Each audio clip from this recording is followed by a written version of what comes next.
Good morning dear students. మనకి 2 ఇయర్స్కి 1 year 2007కి సంబంధించి ఓపెనింగ్ అండ్ క్లోజింగ్ బ్యాలెన్సెస్తో బ్యాలెన్స్ షీట్ ఇవ్వడం జరిగింది.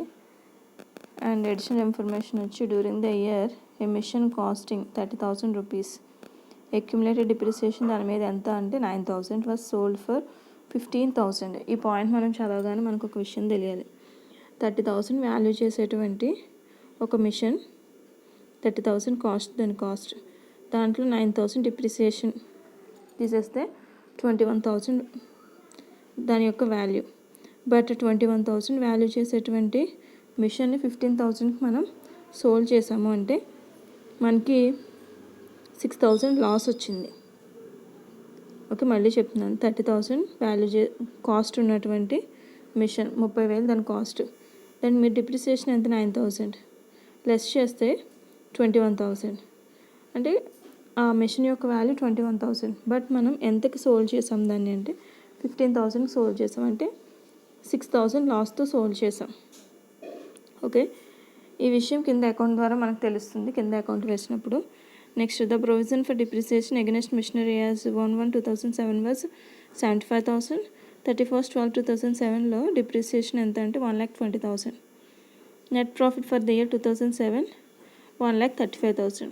మనకి నెట్ ప్రాఫిట్ ఇచ్చారు కాబట్టి దాంతో మనం మన క్యాష్ ఫ్లో స్టేట్మెంట్ని ప్రిపేర్ చేసుకోవచ్చు.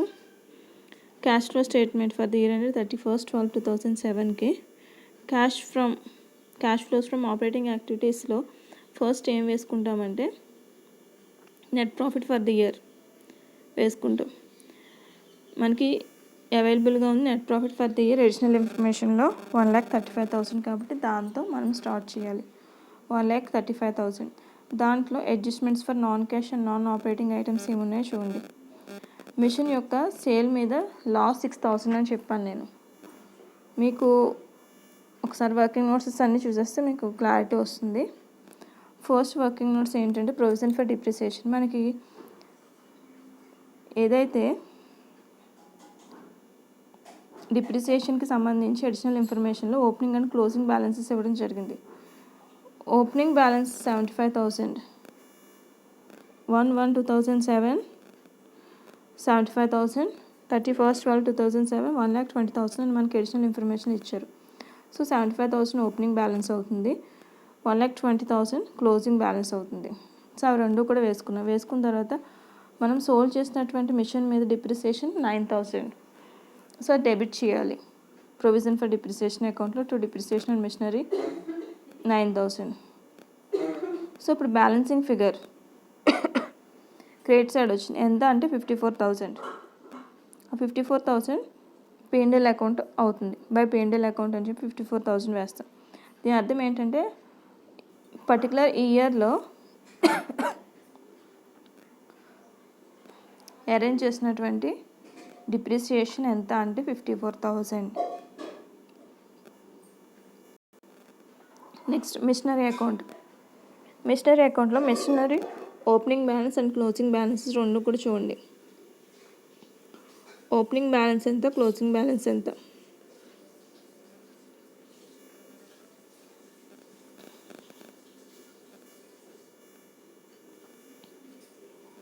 Machinery 2,40,000 opening balance, closing balance వచ్చి 1,65,000.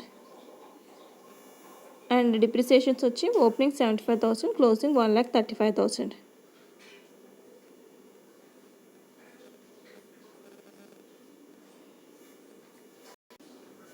సరే మళ్ళీ అబ్జర్వ్ చేయండి. మిషనరీ 2,40,000కి opening balance depreciation provision 75,000 and ending machinery account 1,65,000కి closing balance of depreciation 1,20,000 add చేసి మనం machinery account at cost prepare చేస్తున్నాం కాబట్టి డిప్రిసియేషన్ యాడ్ చేసాం. లేదు అంటే మనం డిప్రిసియేషన్ని యాడ్ చెయ్యం. ఇక్కడ మిషనరీ అకౌంట్ని అట్ కాస్ట్ చేస్తున్నాం కాబట్టి depreciation for provision provision for డిప్రిసియేషన్ని యాడ్ చేసాం. అంటే మిషనరీ బ్యాలెన్స్ షీట్లో ఇచ్చినటువంటి వాల్యూ 2,40,000కి అడిషనల్ ఇచ్చినటువంటి 75,000 ప్రొవిజన్ ఫర్ డిప్రిసియేషన్ని యాడ్ చేస్తే బ్యాలెన్స్ బ్రాడ్ డౌన్ 3,15,000 వస్తుంది. అలాగే balance carry down ending 1,65,000 machinery అకౌంట్లో ఉన్నటువంటి బ్యాలెన్స్కి ప్రొవిజన్ ఫర్ డిప్రిసియేషన్ 1,20,000 యాడ్ చేస్తే 2,85,000 వస్తుంది. ఇది బ్యాలెన్స్ క్యారీ డౌన్ అవుతుంది. Balance brought down and balance carry downs వేసుకున్న తర్వాత మనం నెక్స్ట్ సోల్డ్ చేసినట్టు మిషనరీకి సంబంధించిన డీటెయిల్స్ వేయాలి. సోల్డ్ చేసినట్టు మిషనరీకి సంబంధించి ప్రొవిజన్ ఫర్ డిప్రిసియేషన్ ఎంత 9,000 by provision for depreciation 9,000 and ఎంతకి సేల్ చేసాం మనం మిషన్ని 15,000కి సేల్ చేసాం. So by cash 15,000 and balancing figure ఏదైతే ఉంటుందో అది loss on sale. Credit side వచ్చిందంటే లాస్, డెబిట్ సైడ్ వస్తే ప్రాఫిట్. మనకి ఆ బ్యాలెన్సింగ్ ఫిగర్ క్రెడిట్ సైడ్ వచ్చింది. ఈ విషయాన్ని నేను ఆల్రెడీ మీకు అడిషనల్ ఇన్ఫర్మేషన్ ఎక్స్ప్లెయిన్ చేసినప్పుడు కూడా ఫస్ట్ ఈ పాయింట్ ఎక్స్ప్లెయిన్ చేశాను. సో లాస్ ఎంత వచ్చింది 6,000. So machinery account at cost ఇది టోటల్ 3,15,000 టోటల్ చేసాం. Next capital account. క్యాపిటల్ అకౌంట్కి వచ్చేసరికి మనకి ఇచ్చినటువంటి క్యాపిటల్ ఓపెనింగ్ క్యాపిటల్ ఎంత, క్లోజింగ్ క్యాపిటల్ ఎంత చూద్దాం. Opening capital 3,75,000, closing capital 4,59,000. దీంతోపాటు ఇయర్ ప్రాఫిట్ 1,35,000. ఈ మూడు తీసుకోవాలి. ఓపెనింగ్ క్యాపిటల్ 3,75,000, క్లోజింగ్ క్యాపిటల్ 4,59,000తో పాటు ఇయర్ నెట్ ప్రాఫిట్ 1,35,000 కూడా తీసుకుని మనం క్యాపిటల్ అకౌంట్ని వేస్తున్నాం. First balance brought down, balance carry downs వేస్తాం, opening and closing balances. Next net profit credit side 1,35,000. So totals చేస్తే 5,10,000 వచ్చింది. ఆ బ్యాలెన్సింగ్ ఫిగర్ డెబిట్ సైడ్ వచ్చిందంటే దాని అర్థం ఏంటి, డ్రాయింగ్స్ సొంత వాడకాలు 51,000 డ్రాయింగ్స్ ఉన్నాయన్నమాట. ఓకే, ఇప్పుడు మనం క్యాష్ ఫ్లో స్టేట్మెంట్లోకి వెళ్దాం. క్యాష్ ఫ్లో స్టేట్మెంట్లో non cash and non operating items దగ్గర మనం ఆగాం. సో ఇక్కడ loss on sale of machinery ఎంత వచ్చింది మిషనరీ అకౌంట్లో 6,000. సో అది వేసుకోవాలి. అలాగే డిప్రిసియేషన్ ప్రొవైడెడ్ డ్యూరింగ్ ద ఇయర్లో అరేంజ్ చేసిన డిప్రిసియేషన్ ప్రొవిజన్ ఫర్ డిప్రిసియేషన్ అకౌంట్లో వచ్చింది చూడండి 54,000.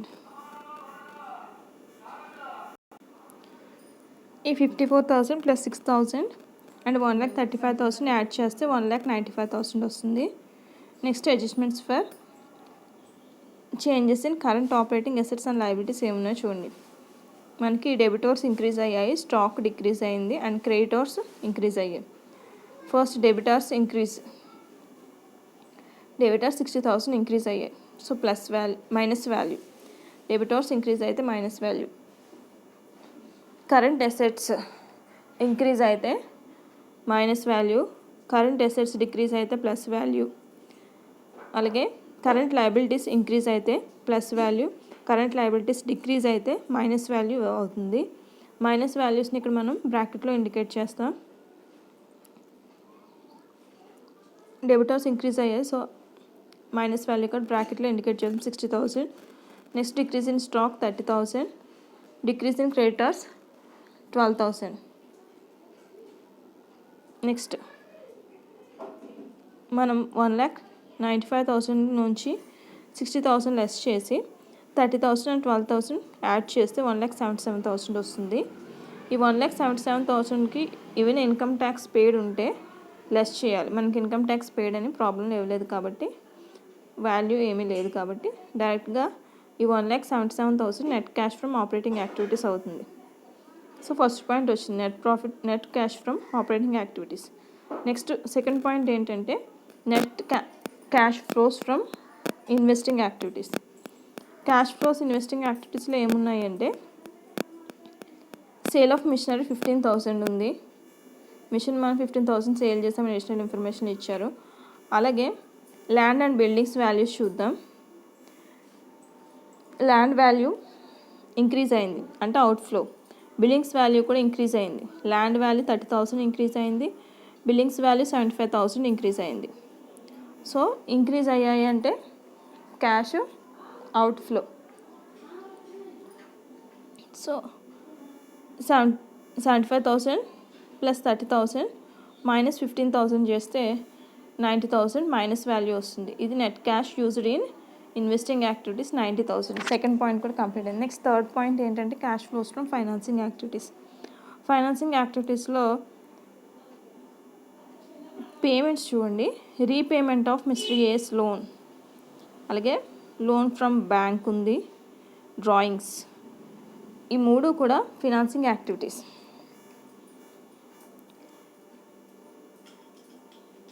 మిస్టర్ ఏస్ లోన్ 75,000 ఉంది బిగినింగ్లో, బట్ ఎండింగ్లో లేదు. దట్ మీన్స్ అక్కడ మనం పే చేసేసాం. ఏ లోన్ పే చేసేస్తే cash outflow, so minus value.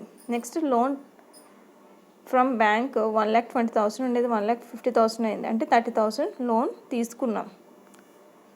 So 30,000 loan తీసుకున్నాం కాబట్టి అది ప్లస్ వాల్యూ, ఇన్ఫ్లో కాబట్టి. నెక్స్ట్ డ్రాయింగ్స్ 51,000 మన క్యాపిటల్ అకౌంట్ వేసినప్పుడు డ్రాయింగ్స్ మనకు 51,000 వచ్చాయి.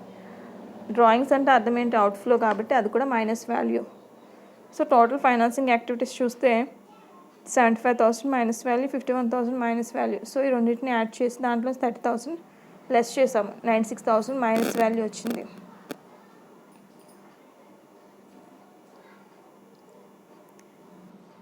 Next net decrease in cash and cash equivalents. చూడండి, మనకి 1,77,000లోంచి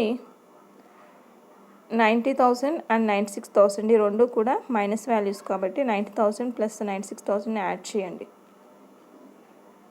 186,000. ఈ 186,000 మైనస్ 186 మీన్స్ 1,86,000 మైనస్ 1,77,000 చేస్తే మనకి మైనస్ వాల్యూ వస్తుంది. 9,000 మైనస్ వాల్యూ ఎక్కువ ఉంది కాబట్టి 9,000 minus value. That means net decrease in cash and cash equivalents 9,000. మనకి క్యాష్లో ఉన్నటువంటి డిఫరెన్స్ చూద్దాం. Beginning and ending cash and cash equivalents ఏమున్నాయో చూద్దాం. క్యాష్ బిగినింగ్కి ఎండింగ్కి డిఫరెన్స్ 9,000 డిక్రీజ్ అయింది. స్టార్టింగ్ 30,000 ఉండేది, ఎండింగ్కి 21,000 అయింది, అంటే 9,000 డిక్రీజ్ అయింది కాబట్టి ఆ 9,000 net decrease in cash and cash equivalents. Cash and cash equivalents at the beginning of the year 30,000. ఈ 9,000 లెస్ చేస్తే 21,000 మనకి cash and cash equivalent at the end of the period వచ్చేస్తుంది. సో ఇది ప్రాబ్లం. ఎవరికైనా అర్థం కాకపోతే ఒకసారి రివైజ్ చేసుకోండి. Thank you.